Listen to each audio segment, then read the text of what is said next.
Kemudian juga ini yang diminta oleh Syekh Habib Bakar bin Salim 400 tahun yang lalu. Beliau bilang, saya disodorkan pilihan, pengen punya anak-anak keturunan yang ulama atau keturunan yang hatinya bersih. Ya saya pilih yang hatinya bersih, ilmu, tapi kalau hati belepotan gak ada gunanya. Sampai dulu tuh guru-guru kita selalu wanti-wanti pesan sama kita. Mereka bilang bahwasanya gutrah minal hawa tukhammiju au tughayyiru bihar minal ilm.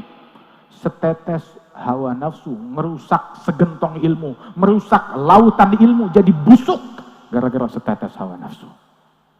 Ya ikhwani, apa yang menipu kita hingga kita lupa dari perjuangan kita ngebersihin hawa nafsu dari hati kita.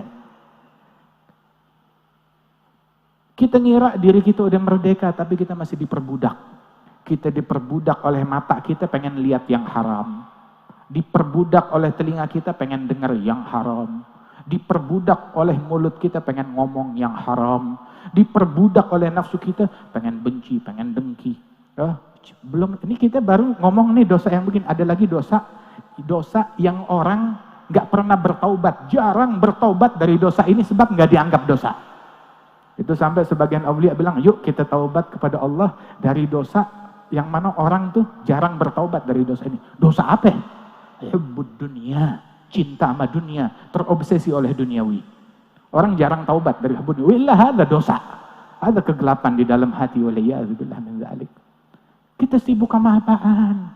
Dari kepentingan kita. Ini apa yang ente sibukin, yang ente hebohin, yang diramein. Katakan nama saya, apa yang bisa ngebantu kita saat-saat sakaratul maut? Waktu malakul maut menjemput rohnya kita, ditarik tuh roh keluar dari tubuh kita. Apa yang berguna? Tahta berguna, jeritan kita berguna, cemoohan kita berguna, perkawanan kita berguna. Al-Imam Al-Arif Billah, pemimpin para wali-wali, Sayyidina Junaid bin Muhammad Sayyidul Ta'ifah, yang ilmunya bersih, enggak terkontaminasi, yang hatinya bersih, enggak terkontaminasi, yang ibadatnya bersih, tidak terkontaminasi. Sampai ditanya, ya Junaid, kita dengar ini ulama di Baghdad ada banyak, tapi kita dengar dari engkau ilmu yang kita enggak temukan di ulama-ulama yang lain. Tapi kita tahu ini ilmu, tapi enggak ada pada ulama yang lain. Dari mana kamu dapat? Ini ilmu saya dapat hasil nongkrong khalwat di bawah tangga 20 tahun. Saya dapat dari situ. Dengan segala keilmuan, kewalian beliau, ketakwaan beliau, itu waktu meninggal dunia, ada muridnya beliau, itu sampai itu Al-Imam Junaid waktu meninggal dunia, dia bilang, nanti kalau saya meninggal dunia, ini ada, kalau saya meninggalnya husnul khatimah, ada ciri-cirinya begini, ya. Ini bagikan harta saya, belikan sesuatu, berikan kepada orang-orang.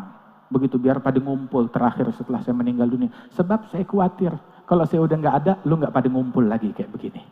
Artinya walaupun ngumpul, ngumpulnya udah beda. Walaupun ngumpul, ngumpulnya udah beda. Kalau dulu ngumpulnya dengan minuman yang suci, yang murni, yang bergizi. Sekarang berubah ngumpulnya dalam kumpulan air comberan. Naudzubillah min dzalik. Bilang kalau saya udah meninggal dunia, belum tentu kamu bisa ngumpul, dapetin kumpulan seperti kayak saya lagi begini. Kata beliau. Itu setelah beliau meninggal dunia, ada salah seorang muridnya memimpikan beliau. Ya Imam, bagaimana keadaanmu di sana? Maka beliau bilang untuk ngasih tahu kepada kita apa yang penting, apa yang tidak penting. Beliau bilang, zahabat tilkal isyarat wa faniyat tilkal ibarat wa ma nafa'ani ghairu rukai'at raka'naha fi jawfil lail.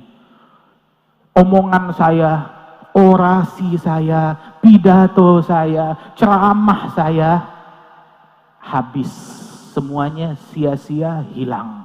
Dan tidak ada yang ngasih manfaat buat saya kecuali rokaat-rokaat kecil yang dulu saya rukukkan, saya sujudkan di tengah malam saat nggak ada orang yang melihat saya. Itu doang yang manfaat, yang lain kagak.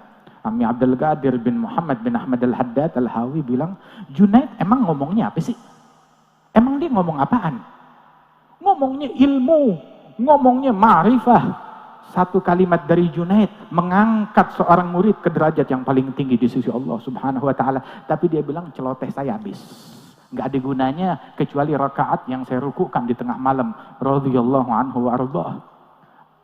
Ya ayyuhal insan, ma gharraka bi rabbikal karim. Apa yang menipu kita dari anugerahnya Allah, dari pemberiannya Allah Subhanahu wa taala, sampai gara-gara kotoran kambing kita rela mendengki, kita rela ngotorin hati, kita rela membenci, kita rela bermusuhan. Apa yang menipu kita? Wallah, dunia seisinya nggak setimpal, nggak sepadan dengan kita mengotori hati kita terhadap satu muslim.